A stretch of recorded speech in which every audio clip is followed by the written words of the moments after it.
আসসালামু আলাইকুম, welcome back to my channel. আজ আমি আপনাদের সাথে শেয়ার করব তার একটি রেসিপি। এটা বাচ্চাদের টিফিনেও দেওয়া যেতে পারে, এছাড়া সব বিকেলের নাস্তা চায়ের সাথে বেশ জমে যাবে। যারা আমার ভিডিওটি দেখছেন প্লিজ ভিডিওটিতে একটি লাইক দিয়ে দিবেন এবং আমার চ্যানেলটিকে সাবস্ক্রাইব করে দিবেন। যারা এর মধ্যে আমার চ্যানেলটি সাবস্ক্রাইব করেছেন আপনাদের সকলকে অসংখ্য ধন্যবাদ।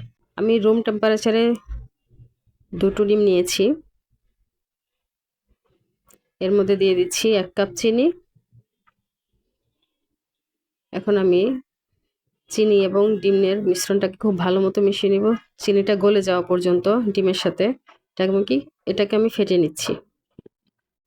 এরপর দিয়ে দিলাম লবণ। লবণটা খুব সামান্য পরিমাণ দিতে হবে। লবণটা একটু মিশিয়ে নিয়ে দিয়ে দিলাম এখানে সুজি।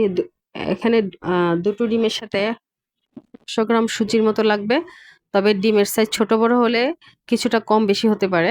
বেশি লাগে না, অনেক কিছুটা কম লাগে যদি ডিমের সাইজটা একটু ছোট হয়। সেক্ষেত্রে সুজিটা একবারে দিচ্ছি না, ধাপে ধাপে দিচ্ছি। এরপর আবার দিয়ে দিলাম আরেকটু সুজি, দিয়ে দিলাম 1/2 কাপ পরিমাণ তরল দুধ। তরল দুধটা একটু ঘন করে দিতে হবে। এগুলো ঠান্ডা উপকরণ ব্যবহার করতে হবে। এরপর আমি এটাকে ভালো মতো মিশিয়ে নিচ্ছি। অনেকটা পাতলা হয়ে আছে। এর মধ্যে দিয়ে দিব আবারও 1/2 কাপ পরিমাণ সুজি দিয়ে দিলাম, দিয়ে এটাকে ভালো মতো মিশিয়ে নিচ্ছি। মেশানো হয়ে গিয়েছে, অনেক গাঢ় করে মেশানো হয়েছে। এখন এর মধ্যে দিয়ে দিব 1/4 চামচ বেকিং সোডা। এর মধ্যে দিয়ে দিলাম। এটাকে আমি ভালো মতো মিশিয়ে ঢেকে 15 মিনিটের জন্য রেস্টে রেখে দিলাম। 15 মিনিট পর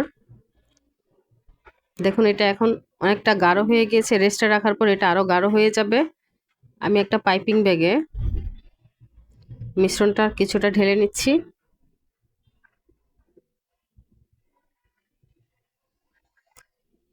নিচের অংশে কিছুটা ফাঁকা রেখেছি, এটাকে আমি কেটে শেপ দিয়ে নিব এজন্য। আর বাকি যে বাটিতে আছে সেটা আমি হাত দিয়ে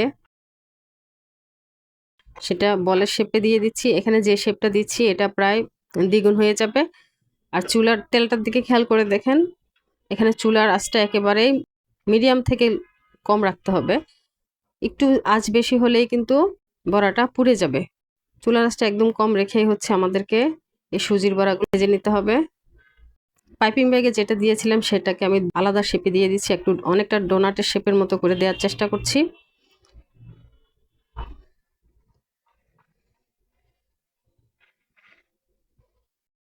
অনেকগুলো পিঠা হয়েছে আমার সুজির বড়া। খেতে কিন্তু বেশ অসাধারণ, খুবই মজা। চায়ের সাথেও ভালো লাগবে, বাচ্চাদের টিফিনে কিংবা বিকালের নাস্তা পারফেক্ট একটি নাস্তা। ধন্যবাদ সবাই।